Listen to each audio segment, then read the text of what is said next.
Hey everyone, this is Mary with Reassist. I just wanted to do a very quick video today on some things that have come up today and yesterday that we are seeing constantly that is driving me crazy.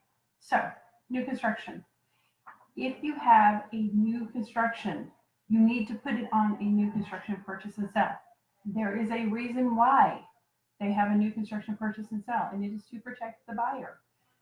And by not putting it on new construction purchase and sell, you're actually hurting your buyer. So, on the new construction purchase and sell, on line 185, it talks about the prorations concerning the real estate taxes and any changes that are made to the um, current year in which the sale closes, and if any adjustments are made after closing, that the seller would then still be responsible for paying those. So it says real estate taxes, rents, dues, maintenance fees, and association fees on said property for the calendar year in which the sale is closed shall be prorated as of the closing date. In the event of a change or reassessment of taxes for the calendar year after closing, the parties agree to pay their recalculated shares. So we've all seen that happen. Well, I have, where um, a house closes in November. The taxes are out in January, February timeframe, and the tax amount is different. It's a new construction. They're estimating the tax on the house. And so if there is a difference, the seller is then responsible for paying his portion of the taxes after closing once they're recalculated. It's only in the new construction purchase and sell. So there's a lot more HPRs in Nashville that this is really important for, but also in the surrounding areas, you need to use a new construction purchase and sell for new construction. Also, it talks about the builder's warranty. So in the new construction purchase and sell, the seller or the builder is required within 3 days after binding to provide the buyer with a copy of the new construction purchase and sell. That is on line 392 of the new construction purchase and sell. The buyer then has 2 days to review it. I'm sorry, 3 days, excuse me, and they can terminate the contract for that. We're seeing situations where the buyers are not getting copies of the new construction purchase and sell until closing, and they're supposed to, per the contract, get it within 3 days. So it's really important that that is provided to them. It's in the new construction purchase and sell. That is a performance deadline. Now, I realize that most builder's warranties are the same, but the buyer has the right in the contract to review that and also terminate the contract after reviewing it during that 3-day period. So it needs to be provided to them. Okay, now I want to talk about one other thing. Let's talk about the 10-day notice of completion. Now, a lot of people apparently don't know what this is, and I just want to explain this really quickly. So, when someone builds a home, a builder, and they hire subs, it is required under Tennessee Code. There it is. There you go. That's a code right there.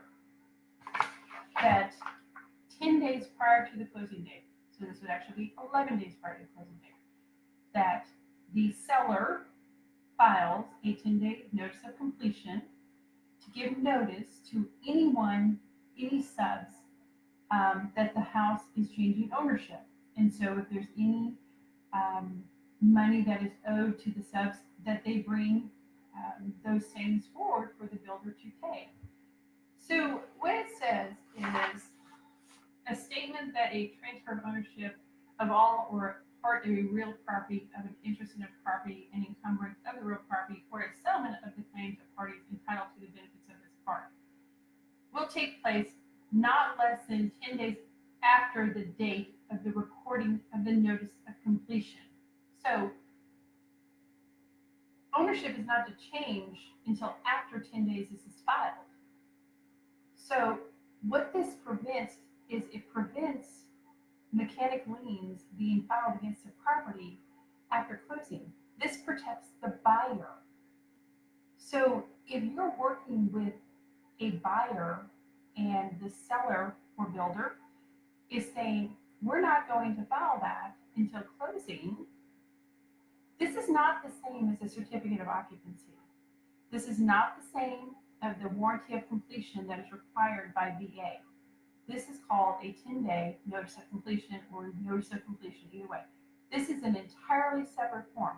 This is not saying the house is, it's not the certificate of occupancy. It's totally different. And if the seller or the title company is saying, no, this isn't going to be filed until closing, you better make sure that in the title policy that's being issued, that your buyer is protected from any mechanics liens that are filed on this property for 10 days after close. Because if not, guess who's going to be liable? The buyer. So, something to think about. Secondly, when I called an attorney and spoke with him about this, because I just wanted to make sure that I was correct in my interpretation and understanding about this, he basically said, why in the world would a buyer and a seller use the same title company? Now, I know that this happens a lot. Depending upon the market, you see it quite a bit. But I look at it like this. The buyer and the seller don't use the same real estate agent. The title company is working for them. And if you have the same title company working for both sides, you know, they're not being protected fully. So it's not required that both sides use the same title company. It's not required at all. And I'll tell you, in some markets like Nashville, that would never happen. Never. But you have other markets where it does happen quite a bit. But my concern really is the 10-day notice of completion, that people understand why this is so important. This is protecting the buyers. The seller is required to do this. But if they don't do it till close, and the title insurance does include protection for the buyer for mechanics liens, something could happen. Mechanics lien could be filed 2 days after close, and guess who's paying it? The buyer. So, just something to think about. I hope everybody has a great day. If you have any questions, you can put them in the little comment section. You can give me a call. I will attach the link to this. And if you want to read up on it more, great. But please know, this is not the same as the certificate of occupancy or the warranty of completion. Entirely different things. Okay? So, have a great day. And if you have any questions, email or call me. Thank you.